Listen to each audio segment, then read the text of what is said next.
Christine. I'm Jamie. We are here talking about A Court of Wings and Ruin. At the end. Well, it's not the end yet. No, but the last portion. The last portion of this book, and we are doing something that is probably I don't know what the word, unsmart. Smart is the word.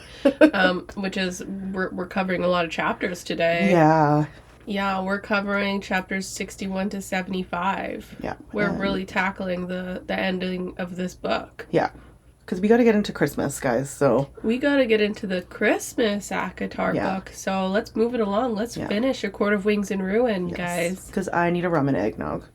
Ooh, you're giving away your drink. What, just in general, like, literally last night. Oh, you just need one in general. Yeah, I was like, I wish I had some eggnog. Well, it's in the stores. It's ready to go. I know I really should have bought one, actually, now that Well, you live and you learn.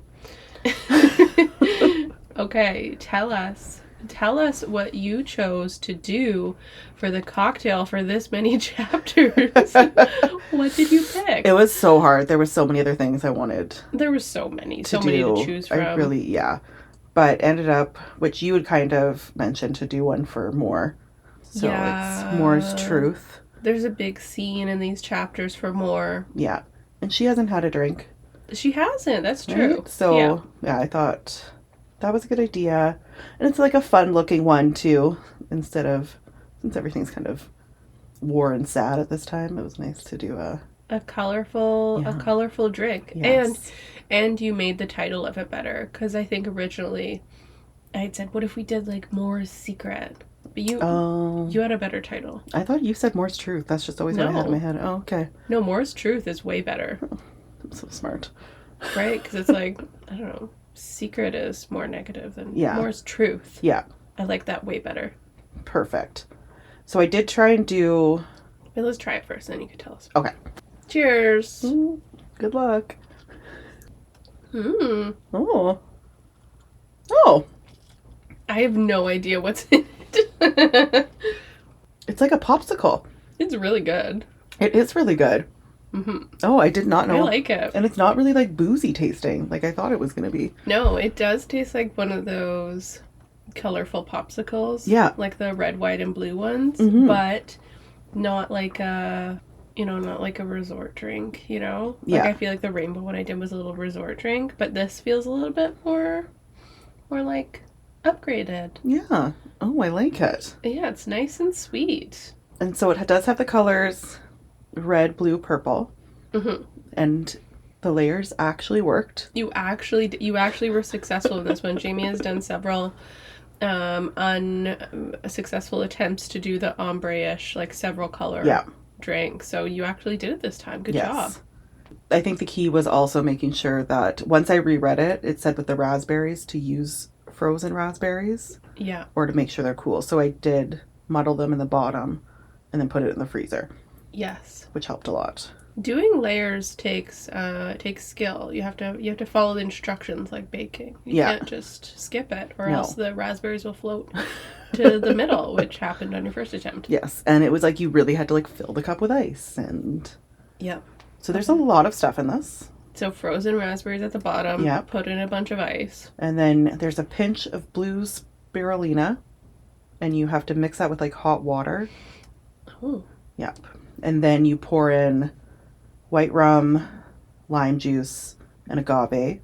You mix that up. And then you pour that in. And then on top, you do the Empress gin. Which is purple or lilac. Yeah.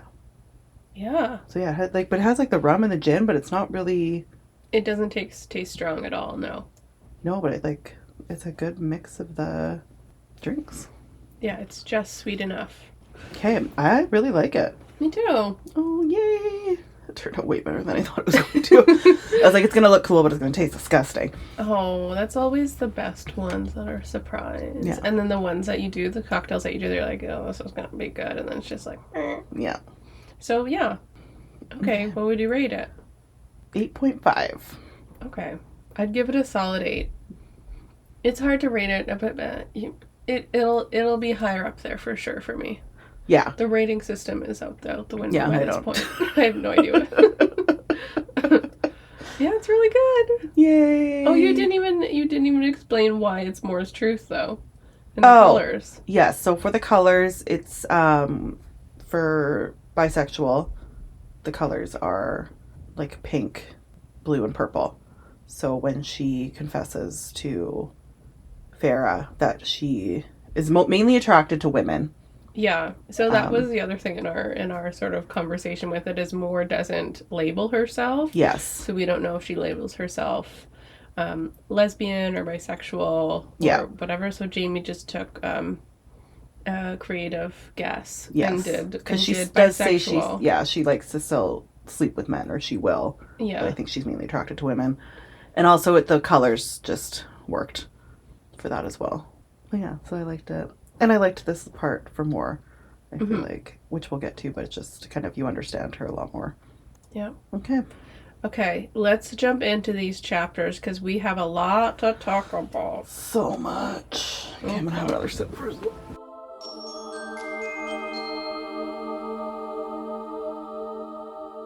So, chapter 61, Feyre returns because we just had the incident with the cereal. So, Feyre returns. Rhys is a nice guy, but Maura is mad, and Cassian is injured. So, there's a lot going on in this chapter. Yeah. Firstly, I did want to ask you because I was confused about Helion's power because Feyre says Helion sent word he's found me, using whatever gift he possessed that allowed him to sense such things. So he is with like spells or enchantments and all of that. But I was like, how did he know where she was? Maybe he received word that she was gone. He could do like how Elain did to find her. Like he probably just used whatever ways he does to find people. And I also do think we found out in later chapters why he was over in that area. We did find out why, but that doesn't explain how he would have already known she was there. Rhys could have sent word to him. But he didn't know either. Nobody knew where she went. Elain did. Okay. Someone, maybe I might have just misinterpreted that line. Anyway, Farah gets back, and Rhys is really nice about it. Like, almost too nice. Right? And he's just like, just leave a note next time. Yeah, just leave a note, that's all. Really worried. Yeah. You're really worried, just please leave a note. And Moore's like seething. Like, fuck you, Farah. And I like that he also says, I wonder if the Weaver forgives you now. Yeah. Like, I think she does. Yeah, same. She's like, oh, what a nice gift. But we do get into this Moore and Farah fight, which was hard to watch. I don't like it. I mean, I just don't like when friends fight. It's just like... I did want to ask who you thought the winner was, though, in this friend fight. I feel like Farah kind of hit her with a low blow and turning it around on her when just, like, Farah, yes, you are completely allowed to go and do whatever you want because especially you're a high lady, so you can. But I'd just be like, Moore's upset. Just say, like, I'm sorry I lied, because you did lie and you tricked her. Even if you can do whatever you want, you weren't honest with her. Just take responsibility for that and apologize, but you kind of turned it around on her when you really didn't need to. Yeah, no, I totally agree. I did write a big rant in my notes app, which I looked at the next day. I was like, oh, you were mad. You were really mad. And so I actually don't even, I like copied and pasted it to my notes. I don't even actually, this is going to be funny to read right now because I don't remember what I said. Okay, and it was late at night. Oh, you can read it if you want. That'd be funny. Oh, okay. From Christine's notes. Maura's mad because Farah lied to her, duped her, rather than tell her. But she kind of proved her point because she says, I would have let you go, but then says, or I would have talked to you out of an idiotic idea. Versus, Farah obviously feels ashamed and gets mad and thinks you lie to yourself every day is a good comeback. What does Moore not wanting to be with Azriel and having sex with Elain have to do with you lying to her as a friend? Great point. It's a manipulative tactic. It's obviously not a good tactic to be like, yeah, but you do that too. But Farah didn't even do that, really. Moore is saying, your actions affected us, you hurt my feelings, and I'm concerned you put yourself in danger. While Farah is saying something about Moore's choice in her saying in sex life, which does not affect her at all. Oh, yeah. There might have been typos in There was a those. couple typos. Yeah. But I think the last sentence was my point, which is like Morris saying, "You hurt my feelings." Yeah. Right? You manipulated me. I'm You lied hurt. to me. And I Yeah. was scared for you. And then Feyre's like, "Yeah, but what about you and your sex life and your Yeah. dating life? You're lying to Asriel." I'm like, It's like, what does that have to do with you? What are you talking This has about?" nothing to do with But what... you're obviously just like being defensive. Yeah. So yeah, Moore definitely won. I'm on Moore's side here, Feyre. Yeah. It's like, you can't... You're hanging out with Rhys too much. Cassian does get really injured does. and almost dies. I was very upset about it. And Rhys is mad at him about it. The only part I noted here was Cassian's comeback to Rhys, which I loved so much. Same, I also had noted that. Cassian says, "So you're not allowed to be mad about our choices to protect you, and we're not allowed to be furious with you for your self-sacrificing bullshit?" And it's like, how called him out. Have you listened to the last few episodes, Cassian? Did you hear me being mad at him? You are saying what we're saying. Yeah, because Rhys does say, "I'm not pissed, I'm furious." Yeah. Because you went against my orders, and... Yeah. Which, like, fair, you should be following orders, but also... Yeah, you like, can just, like, go off the rails and do whatever you want, even though we don't agree with it, but then when I do it, it's like... Yeah. Yeah. So congrats for calling him out. No. Yeah. And I'm really happy you're okay. Okay, chapter 62. Scrying and Vamrin reunion. I went ahead and made a couple I did do some configurations, but they're the last part of their names are so similar that I'm like, I feel like Vamrin is the only option. Yeah, I like it. Okay. And this was one of my favorite scenes ever. I loved it. With Varian and Amren? Yeah. Yeah. Okay, So but first cute. the scrying. Right, yes. Oh, but even before that, because Amren is the wise old woman who looks 25, and she says to Feyre, "We all fight from time to time, girl. Both of you should cool your heels and talk tomorrow." Great advice from the wise one. That is great advice. Yeah. Just like take a chill pill, go sleep on it. Yeah. Your emotions are high. Mm-hmm. I don't know if you have anything to say about the scrying. It was kind of cool. The cauldron sees them. That's basically it. I said, I have stones and bones, and Cass soothes Nesta. I think she kind of lets him, which was surprising. Sweet. Just kind of getting more of those moments, but more importantly, Varian. Yes. Varian hears that Amren is there, so then he comes to the tent and he kisses her.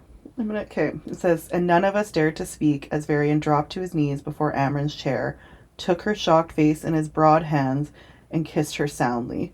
And then literally wraps her around his body and carries her out of the tent after that. Yeah, but that's also the beginning of chapter 63. Oh. Of when the cauldron takes Elain. But before that... So Amren's hands dragging through his hair, letting out noises that were unnervingly like purring. Amren doesn't give a shit. She's just like, no. I don't care who's here. Yeah. Yeah, I loved it. I love them as a couple, and I want it more. I want more of it. Yeah. And then the cauldron lures Elain away. Yes, Feyre kind of has like a dream, but it's the cauldron getting into their minds, trying to lure them away. It worked on Elain. Yeah, it was a good movie scene for me. I did like how one by one everybody was coming out of their tents. Oh, and I said it was kind of like, because they kept saying it's like the cauldron song or something. And I was like, it reminds me of in Hocus Pocus when Sarah Jessica Parker's doing her siren song and trying to lure the children. Like that's exactly what it was. Yeah, it reminded me of that. So yeah, Elaine's gone.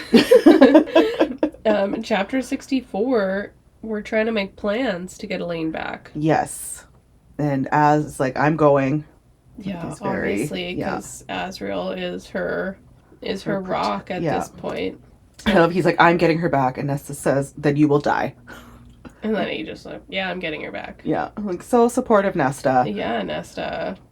Like, just, he's gonna go save your sister. Be like, yes, thank you. Not, you will die. You will die. Good luck. Oh, yeah. Also thought it was funny. Because Feyre steps up and is like, I'm going too. But she went on this. She talked about how Elaine had bought her those paints one time. Oh my god, yeah. So I was like, because Elaine bought Feyre paints one time, she will also go save her. Remember those paints? Okay, Yeah. I'll go save your life. Yeah. What? So nice of her. Oh, I did also like this part you have where I'm gonna be Cassie, okay? Okay. You'll never get that far into camp. I'm gonna walk right in.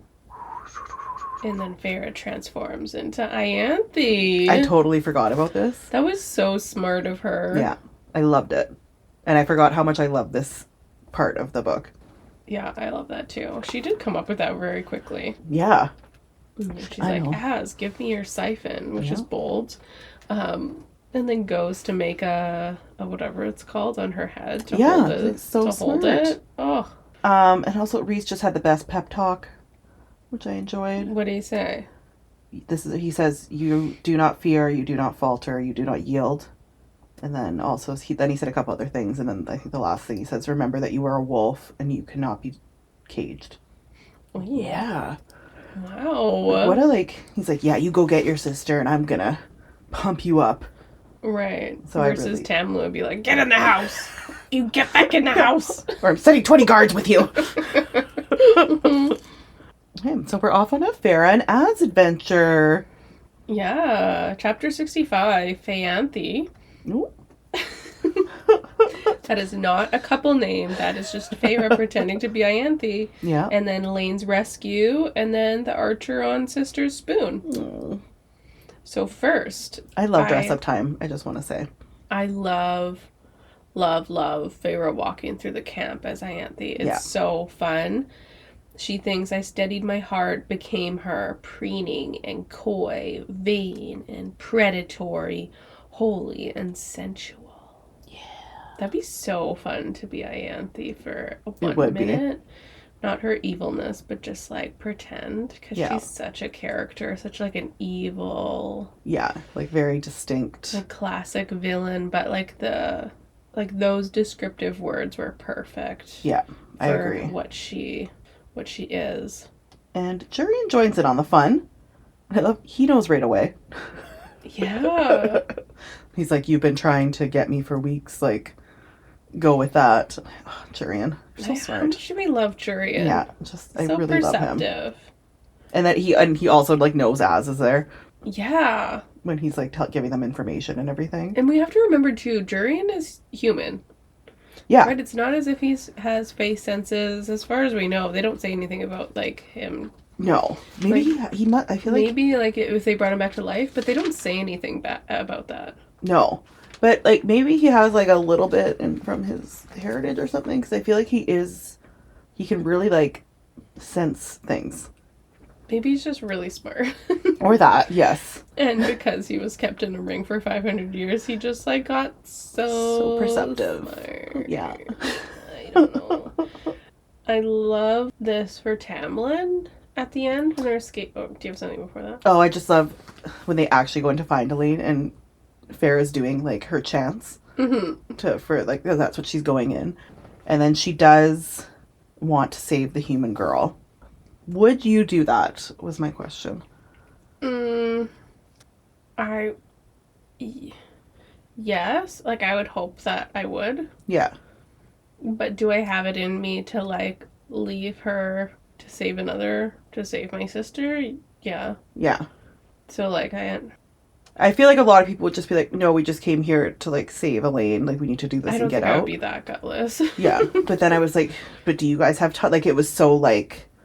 Well, if Tamlin didn't help Feyre, she would have been dead. I think that's the point why people wouldn't help the human girl also. Yeah. Because you're sacrificing your own life. Yeah. Like more people would be yeah. dying. But yeah, I just felt like I was like, oh, that's like a hard call. Feyre was just lucky. Yeah. She's super lucky in this instance that she wasn't dead. So I love that Tamlin helped her. I know. I remember like the first time reading this was like so satisfying that Tamlin had this little bit of Like you see, okay, redemption that he isn't this monster that I think we sometimes categorize him as because of the awful things he's done. That Tamlin does have good, right? Yeah, that he actually went back to be like a spy, not to just go to Hybern. That's what we learn also. Yeah. Yeah. But I do, yeah. And like, she's like, and I heard a roar, and like she knew immediately, and how he looked at her, and she knew he was saying like run. I almost started crying saying that. But I feel like it was like I have so much like mixed emotions. Because I think he genuinely loves her. Yeah. He doesn't know how or like how to be in a healthy relationship, obviously, but his feelings are real, I think. Yeah. And I also love that Hybern was just in shock when he realized. I like how you call him Hybern still. Yeah, I know. Because he doesn't actually have a name. He's just the king of Hybern, which is a place. And then as in these scenes too, I just wrote, I love this man. Yeah. I love this man. The amount of pain that he's putting his body through to save people just shows who Az is as a character, right? He's someone who comes from darkness and abuse and a lot of pain, but he has such empathy for the people who are like can't help themselves or which is like we've spoke about before, like his connection with Elain. Yes. And being able to see Elain in a way that other people don't, and then his agreeing with Farrah, like taking the human girl, even though he like shreds his wing, like he's just. And I just feel like he's never like quick to judge. Yeah. You know, like he's just. I love him. I also love that Elain starts kicking. Oh, love that for her. Yeah, I was like, yes, Elain, you got it in you. But also, I was having anxiety at this moment, even though I knew they were going to be okay. Like, yeah, you read it. Yeah, I was like, oh my god. And like Farrah flies, and I was like, thank God you took those few lessons, because it really came in handy here. Well, Tamlin helped her too, I think. Oh yes, and I love that because she was like warm winds hit her, like the smell of spring, and that was him pushing her up. Which who knew he could do that? And I do like, and then it said, my feet rose and rose and rose. But like when you read it, because it's like a court of thorn and roses. Oh. And I think like just throw back to like her and Tamlin in the first book, and like their roses scene. So I liked how it was like that repetitiveness, how she wrote rose like that, which I just thought was interesting. Made me a little nostalgic. Yeah. Yeah. And then Tamlin does get away though, so that was great. Yeah, good for him. Yeah. Oh, when Nesta shows up, I thought she would run straight to Elain, and she actually runs to Farrah. Oh yeah, she did embrace her. Yeah. And then they have the spooning part, and I was almost crying. Yeah. I was like, same. Oh, this is so special. Yeah, I said that was so sweet and beautiful. And such a needed scene for their arc, because so far their sister relationship has been a little like weird and dark. Yeah, for sure. After everything. Yeah, well, I mean, really the whole time. Think of ACOTAR, like, ooh.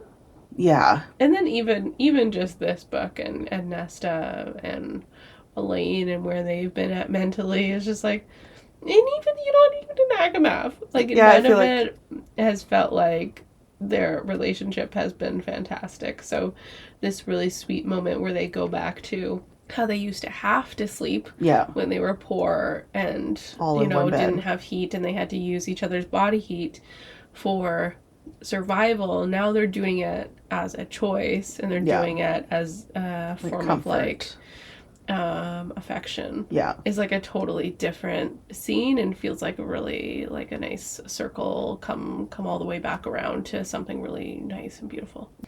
Okay, chapter 66. It's the rescue aftermath. We get a little bit of the winter court peeps, and then we get to Mor's truth. Yes. Okay, so first, when Farrah's getting food, there was just this random line that I thought was funny. And Farrah says, I didn't have the nerve to request she find some of Amren's preferred food as well, even if I had no doubt Amren would need it after her activities with Varian last night, unless he'd, which is alluding to did Varian let her drink from him? Drink his blood? But she said she doesn't care for human blood, but it might be different if you're in love with someone. Farrah, maybe you should have gotten her some blood. Maybe she was hungry. The other thing I liked was the description of the winter court people. Oh my god, I loved it. I was like, I would want to go in that camp. It sounds so fun. Yeah, it's like the North Pole. Like there's reindeer. Long-limbed creatures like shards of ice given from stalled... Oh, I feel like that's a typo.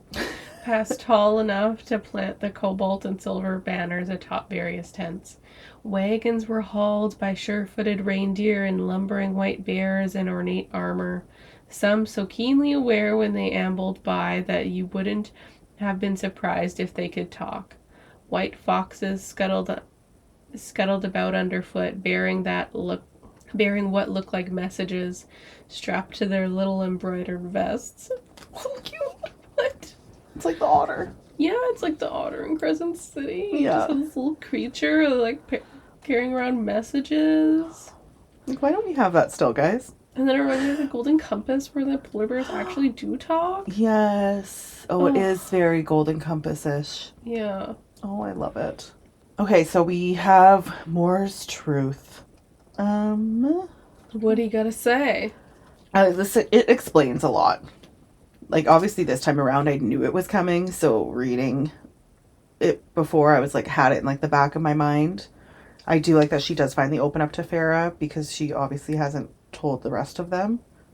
Yeah, and she says she knew she wanted to tell her as soon as Farrah got back because it was like life or death. I'm like, oh, I didn't know you were gonna survive it. So when you got back, I was like, okay, Yeah. I need to tell my friend. I'm gonna read what you have here. Asriel loved her, that I had no doubt, but more I'd been blind not to see, not to realize that there was a damn good reason why 500 years had passed and had not accepted what Asriel so clearly offered her. But I was also annoyed, which I feel like you kind of have here. I was like, it's been 500 years, and I totally understand, like, if you're not ready to talk about that or tell people that's on you. But 500 years of him not knowing, you could have at least said, like, we're just friends, like, this isn't going to happen. You didn't need to give him any sort of explanation, nothing, but just so at least he could let that go and not 500 years. I know, it's silly. Not like 5 years. I know. 500. That this man has been hoping for a chance. I mean, he really should have given up. That's also on him. Yeah. But, like, if he's your friend and you care about him, you see that, just be like, hey, we're just, That's why I wrote this storyline is stupid. Yeah. Because either one of them could have said something, and so it's just like, it's hard to, as a reader, stand by and watch, and you're just like, man, but why don't one of you just say it out loud, or like take the And you guys are so close. It's nonsense. Yeah. And then, like, Caspian has to be the buffer. I'm like, it's just... It's silly. Yeah. It's silliness. Yeah. Yeah, it's frustrating. And, like, you don't have to tell him that you're reasoning. Well, but she could, because you think of, like, her explanation where she's like, this was for me. You know, she obviously couldn't be herself to, be with a woman within her court, that they do not accept it, and she wanted to hide it from them because they have taken apart, like, she doesn't want them to have access to the information that which is I totally to her. That but, makes like, sense. why can't you tell us? Like, why don't you tell, like, wouldn't he be able, if you guys are, like, close, like, wouldn't he be able to, like, understand and honor that? I feel like that would have been, like, a really easy and out. I mean, you can't, like, know, but I feel like you didn't even have to tell him. You don't have to tell him that if you're not ready or you don't want to. Yeah, that's true, too. You didn't have to say that part. You could have just, but still, like, let him go to be like, this is not happening. And I also I'm like, but also, like, I'm so sad for him, because then it is confusing, because then you're also watching her sleep with, like, Elain. And so he's probably just, like, it's just this game, almost. Like, with the two of them, and I'm like, it's just really frustrating. So, like, but he's still watching you sleep with people, but he's still hoping there's a chance. So it was 500 years. Yeah, both of them are at fault here. Yeah. Have a conversation, you guys. God. You were 500 years old. Okay, then I guess the only other thing in this chapter is just, we learned that Highborn is fucking with him. in terms of just where their army Oh, is, yes. and they're trying to push them towards a certain area. So we get that. Chapter 67. Amren finds the spell, saving the humans, and Feyre goes on her own mission. Dun, dun, dun. So Feyre claims Amren found the spell that the Surrier told her to find that will Yay. destroy the King of Hybern and his armies. Now- Amren's reading is finally done, you guys. Yeah, she's been doing it for a long time. The whole book, all she's been doing is reading. But it's also fucked up to read because now we know later in these chapters that she's lying. Yeah. She's just trying to free herself. Yeah. And another quote from Feyre here is, Amren had not mentioned Bryaxis in her talks earlier. Seemed to have forgotten it. And I wrote, did she? Yeah. I don't think Because she I did. think Amren knew that the plan was she was going to be freed, and Amren was like, well, she thinks she's the one who's going to sort of take care of it. So it'll be fine. Reading it back, I see this. Yeah. They do winnow all the humans to Adriata, and I Sounds thought, super fun. poor Cressida, Oh, I know. or Cressida, I mean, Yeah. Just, here they are. Half of them are like, what the fuck is happening? fighting I don't want to go with you. And Cressida's got her clipboard. She's like, oh. Name? Yeah. Welcome. I know you don't want to be here. Yeah. This is where we're at. You're welcome for saving your life. And Farrah sneaks off again with no note. Yeah, I thought this too. I was like, did she tell anybody this time? I don't No, she think didn't. so. Nope. She like just had this big conversation with Moore. Yeah, Reese just said to leave a note, Farrah, that's all. And she literally just goes off and does the same thing, which is also what Reese literally did. Yeah. In previous chapters, he's like, yeah, totally, no, for sure. I will definitely keep everyone informed. And then he does the opposite in the next chapter. So, Yep. You guys deserve each other. Right? Oh, God. So funny. Okay, chapter 68, The Beast. Mm-mm. And the bone carver fucks with Feyre. The mirror sounds so pretty. Mm-hmm. I want it. But it does seem like therapy in a box a bit. Like Yes, the way she I described also it, it's had like, that. Here's the darkest parts of yourself. Yeah. Here's the parts that you hate about yourself. Now look at it. Look at it. Face it all. I was like, it's like intense, fast therapy. Look at it or you'll die. So she has to just look at those awful parts of herself Yeah. and tolerate it, and to get to the good stuff where she loves herself because she can see the good and the bad. Yeah. And she accepts herself for who she is. Oh, that's the work, folks. Yeah, that's... But you That's you the have to do it emotional with work like a that beast. we should be doing throughout our lives. But Feyre does it. Feyre does it just by looking in this pretty little mirror. Yeah. And seeing her beast form. Mm-hmm. What would your beast look like? I also had that wrote down. It's like, I don't know, because hers sounded like so like all over the place. Yeah. I don't know. I feel like I would have something with a little bit of snake in it, something with a little bit of a crow in it, Oh. but then like also a little bit of a butterfly-ish. Like I feel like it would be like real like mixed. So yeah, not. Mine like, would I don't- just be like a black bear. Maybe like a little bit fox. Black bear fox. And like a little bit of a blue whale. Oh. I don't know. Oh. But the whole point of this is because she wants the bone carver Yes. to come fight for them, and so the bone carver, that's what he wants. He Yep. wants the mirror. And then hilarious. He's like, yeah, I didn't even want it. I just wanted to see if you could get it. Yeah. But I do like there's a quote. It says it's a rare person to face who they truly are and not run from it, not be broken by it. I just liked that. He's like, oh, I was trying to teach you a lesson, see if you were worthy Yeah. of me helping you. But I also think it's like the voice of a madman who's just been locked away for thousands of Yeah. years, where he's just like fucking with her. And then she's also just like, I'm fucking over this. I don't even care anymore. And Okay. they do hold hands when they leave. Like she like takes his hand. Does she? Yeah. Oh, that's so nice. Yeah. So it's her and her son walking out, but not really her son. Like so weird. Well, she Okay. does good with creatures, doesn't she? She really does. Okay, Ooh. chapter 69. I don't have a title, and I don't know why. Oh. So, secret. Guess we'll find out. Elaine's So garden cute. was ruined. What's that? Elaine's garden was ruined. Her garden was ruined? Mm-hmm. Oh, at her human house? Yeah. So I'm like, oh no. No, the garden. But the dogs and horses were saved, which is most important. That is the most important. Yeah. She does get a blade. This was so sweet. She gets truth teller. It's a big deal. Azrael gives her truth teller. And Reese says he's never let anyone else touch it. But Elain gets it just in case she needs it. Mm-hmm. Okay, do we want to do the big Reese speech? He has a little bit of humor before, because Fair is realizing it's like the last time they're all together. He's like, would you like to go into the wagon for a few minutes then? It's a little cramped between the weapons and supplies, but I can make it work. Okay, we can do Reese's speech now. So here's Reese's big speech. And this is, I guess it's kind of like a war speech, but it's really just to his friends. So it's not really to his...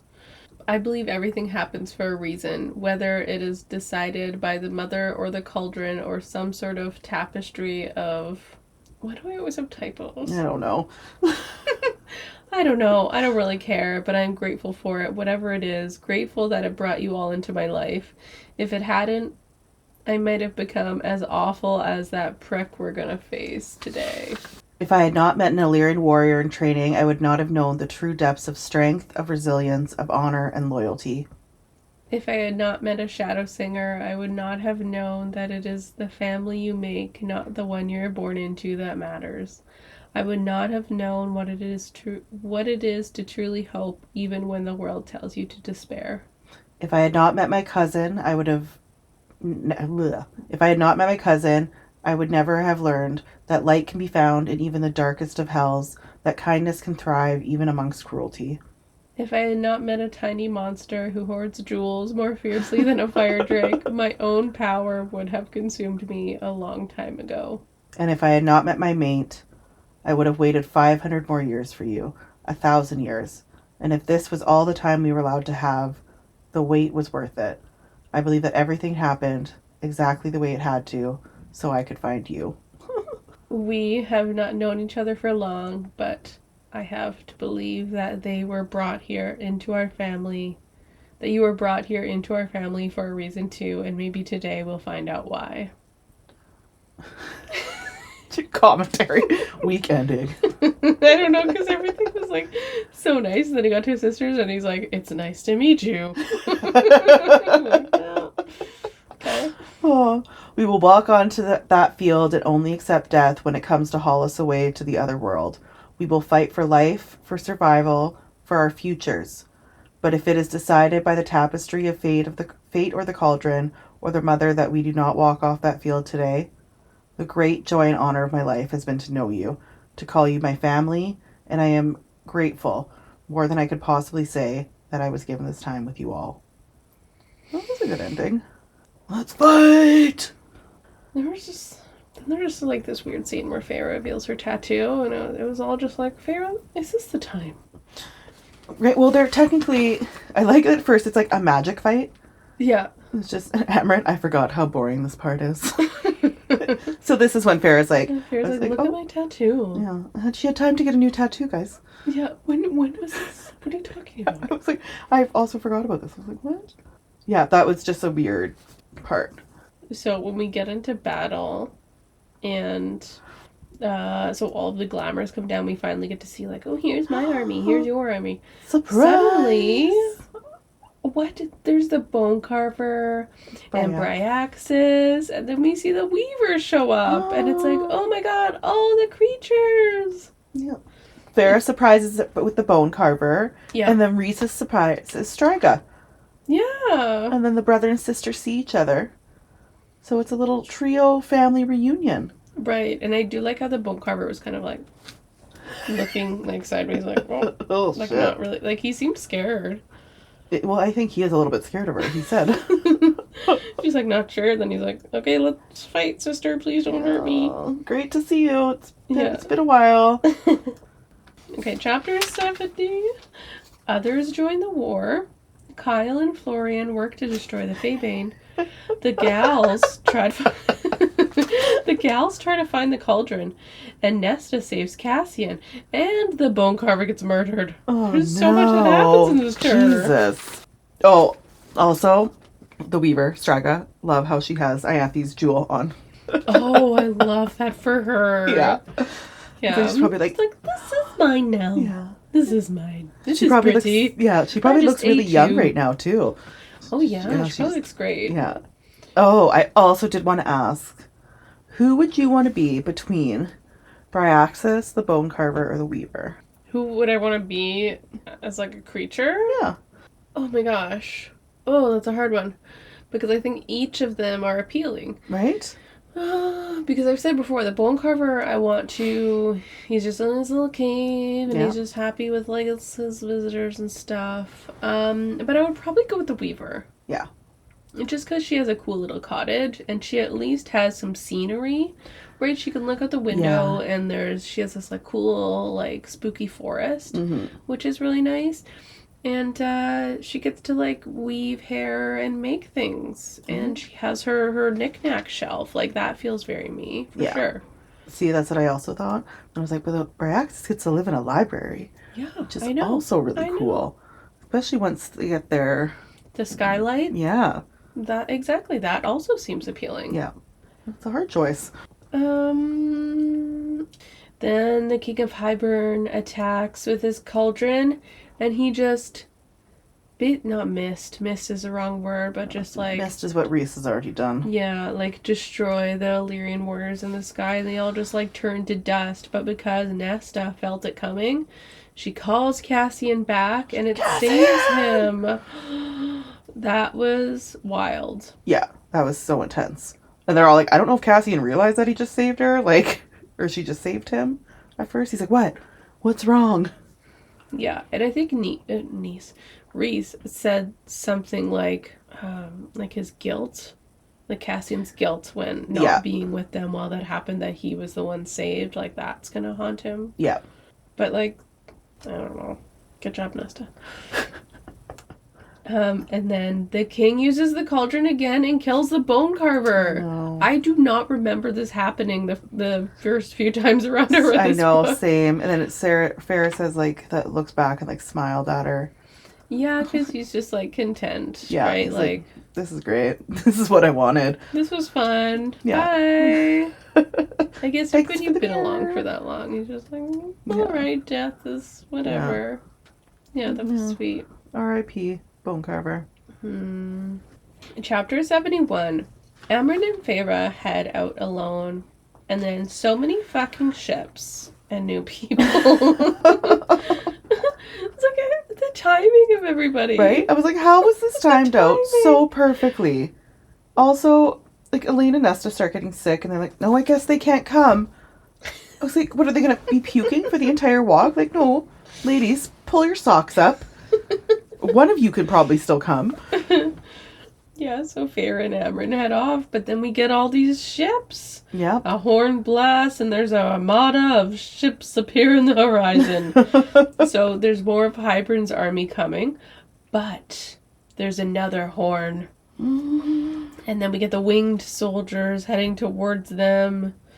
More ships of Hybern, but then we see Dracon's legion and Miriam's just people. like Avengers. It's just like, yeah, totally. And Dracon appears, and he's just like, yeah, I heard there's a rumor that there's a war happening. Hey guys, Here I am. Yeah. I also do love, just, they reference, like, Lucian, and one of them asks that, and he's like, oh, the male with the eye? The guy with the eye. And Dracon does explain that, oh yeah, you couldn't find us because we had a glamour. This was driving me insane because I could not remember why they couldn't find them.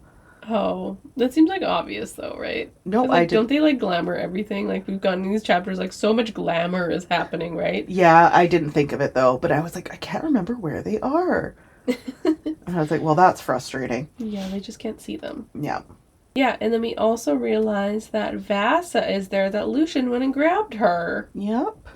Well, met up with her, and she was already with Feyre's father. Yeah, who still does not have a name. But oh, yeah. just the Prince of Merchants.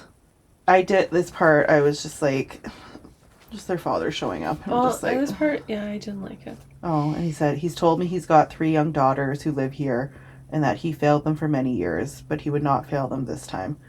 I would also like to say he still thinks they're human at this point as well. Yeah.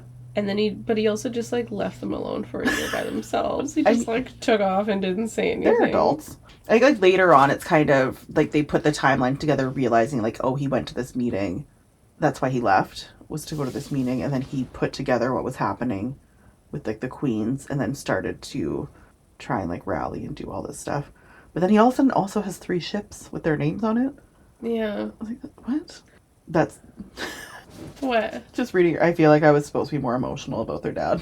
Yeah, it just all felt... I just don't believe it. I don't believe it. I don't believe this guy.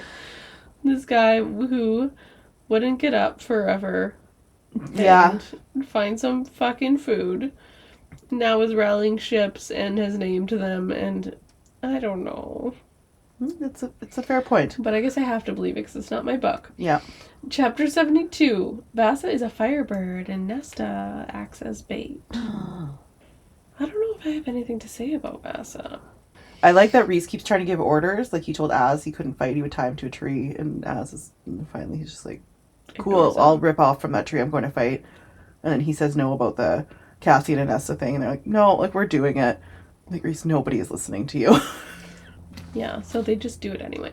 Yeah. That's basically what happens. Yep. Chapter 73. Bye, Weaver and Amren's lie. I just have the Weaver must be so hot right now from all the people she's killed. Mm-hmm. Yeah. And then the king kills her. And I was like, why was that so easy? Like, it just seemed... I know. Right? I know. I was like, is he... Like a death god? Yeah. And it just felt like he just, like, grabs her head and... rips it off, I think, or something. Breaks her neck. Yeah, and I was like, what? I was like, I don't feel like that should have been that easy. No. But, well, okay. We'll go along with it, Sarah J. Maas. Yeah, so R.I.P. Striga. You're off to see your brother. But then I thought, too, so... Because if all of these death gods were just running around after the war, that would have been real inconvenient for the inner circle. So I guess, like... in service of the story, yeah, they have to kill off a couple just to make it easier for the aftermath. Yeah, because I mean they do have to catch Bryaxis at the end, I believe. Yeah. Okay, so they finally reach the cauldron, Feyre and Amren. Feyre puts her hand on it, and then she realizes that Amren has lied to her about what was gonna happen. I remember being so mad at Amren at this point. Amren has betrayed us! Yeah, and I was like, Kate. And then it took me so long to realize, like, what was happening and what she was doing. Like, as the chapters went on. Yeah. I remember, like, the first time around just being so mad at Amren and thought, like, Amren was on Hybern's side and just being, like, so confused and hurt. Yeah, that's not what happens. So, chapter 74, actually, the last 2 chapters I forgot to title, so it's just, No, just moving in then. More wartime. Yeah. But Amren's sorry. Amren is so sorry.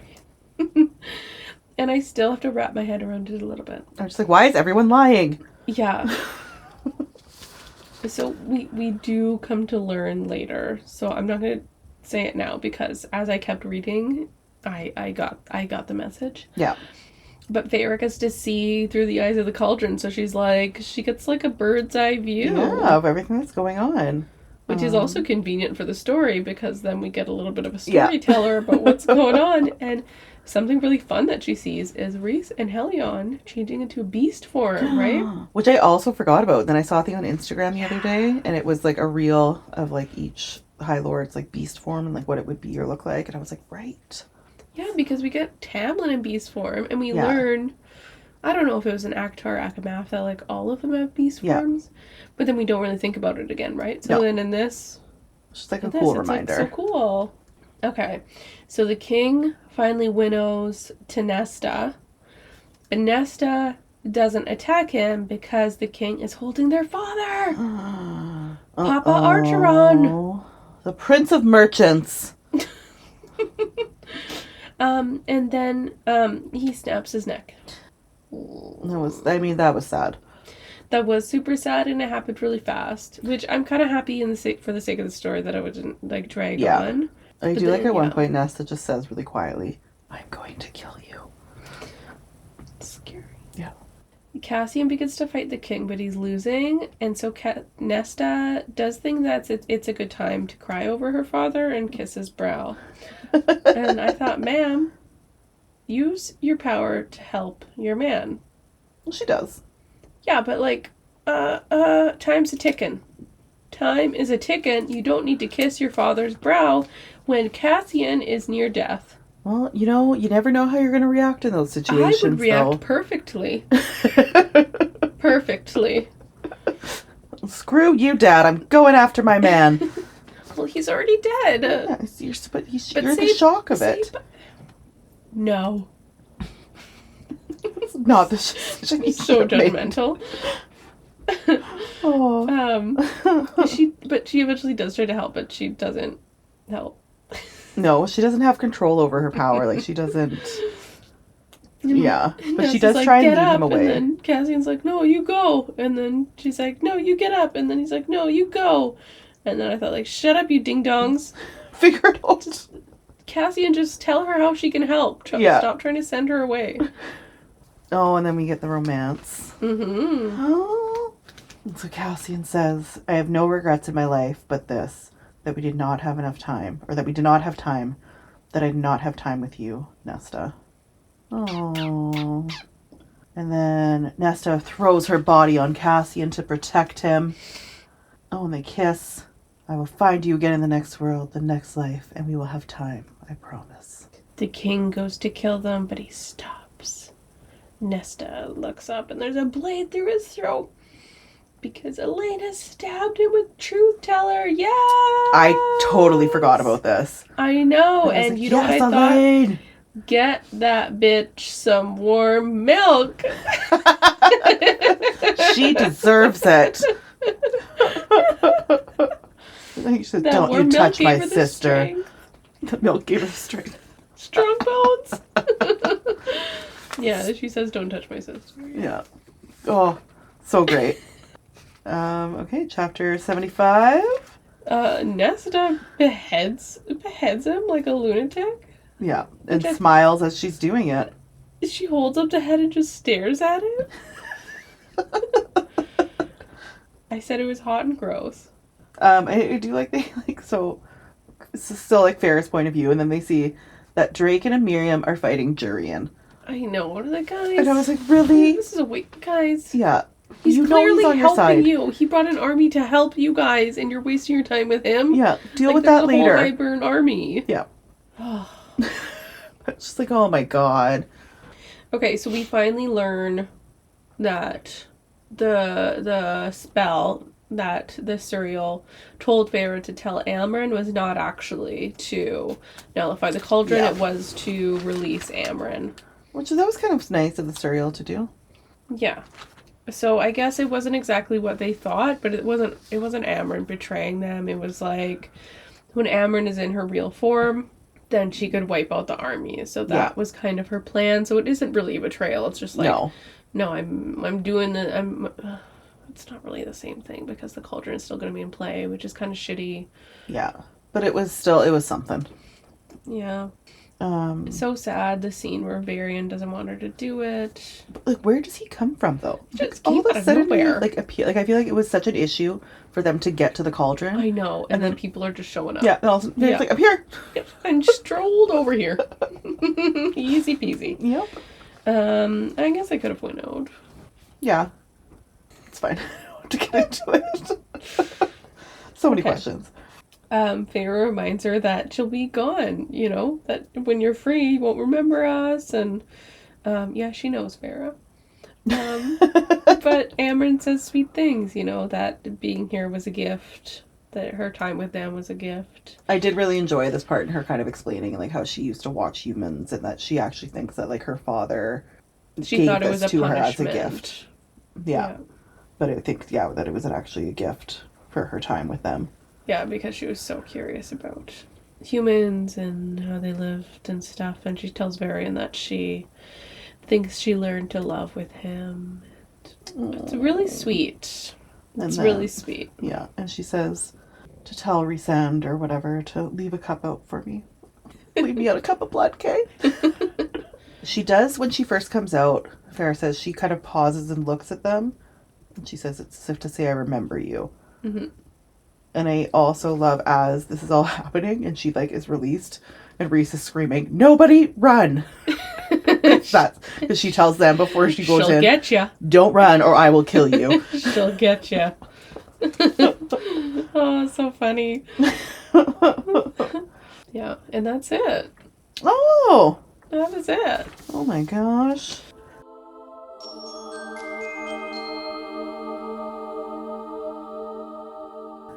MVP. No casting call. We could have technically done a casting call because there's Dracon and there's Vasa. I just didn't really care. No. I didn't care to cast them. Yeah. They're all played by Macaulay Culkin. Yeah. Let's just say that. And, Or and Steve Buscemi. Yeah. And Tilda Swinton. And Tilda Swinton. And Jenna Ortega. And Reggae. Yes. Yes. Yeah. Okay, perfect. Reggae Jean Page. Yeah. Done. Perfect. Okay. My MVP is Elain Ooh. because she killed the King of Highburn. Yeah. And it was very unexpected. Yeah. Technically nested in. Well, No, I still consider it Elaine. I was just semantics. Nesta just finished him off. Yeah. But that was so unexpected of her. Mm-hmm. And I loved that she got that because we're talking about Elain like she's a cuckoo bird Child. Child woman. And you know what? She can kill people. Yeah. And she She can kicked get the mad. beast. She can kick that beast. Yeah. Exactly. Don't underestimate Elain. Yes, I agree. Congratulations, Elaine. Mine's going to be to Amarin. After all that research, all that reading. You did it, girl. Yeah. Except for, did you do it because of Serial told I her know, a it was lot? just kind of disappointing, but she got to save so many people, and she fell in love, and she got this romantic, cute scene that I loved so much. Yeah. Also, just shout out to the trio of monsters, though. That was Yes. my runner-up. Yes. Yeah. Yeah, we'll miss you. Yeah. Bryaxis is still Brax around. is still kicking. Yeah. but yeah, we'll miss you guys. And really shout out to the Weaver to showing up as with Ianthes thing on your head. That was the best. Yeah, I loved it so much. Yes. Yeah. Yeah, runner up for sure. Yeah. For that. That's hilarious. Just for that move. That's so funny. Okay, well, congratulations to our MVP winners. So, really exciting. The next episode is our grand finale. We'll have some chapters to talk about, but then the second half of our episode is going to be our award ceremony. Yes. So, we're going to cover our cocktail countdown. So, we'll award who is the winner of the season. It's me or it's Jamie. Who gets the most points for the best cocktails. And then we'll do our favorite moments, if there's any cringe moments, if there's a casting hill we'll die on, you know, our favorite casting of the season, ultimate loser, we gotta do an MVP, and so all of that good stuff that will be coming up. Fun, fun, fun. Fun, fun, fun at the finale, guys. Fun, fun, and more fun. Get ready! And some RIPs. Yeah. Yeah. If you are not already following us on social media, we are on TikTok, we are on Instagram with that Books and Booze podcast, and we post all of our drink photos and recipes there and some other good stuff. Yep. If you are listening to us on some sort of platform, it's always really incredibly helpful. And we're so thankful if you follow us or if you give us 5 stars. That's so nice. Thank you. Tell your kids, tell your family. Tell your auntie. Yeah. Tell your boss. Yeah. Yeah. Tell your dog. grandmother. Tell your cat. Okay, toodaloo. Goodbye.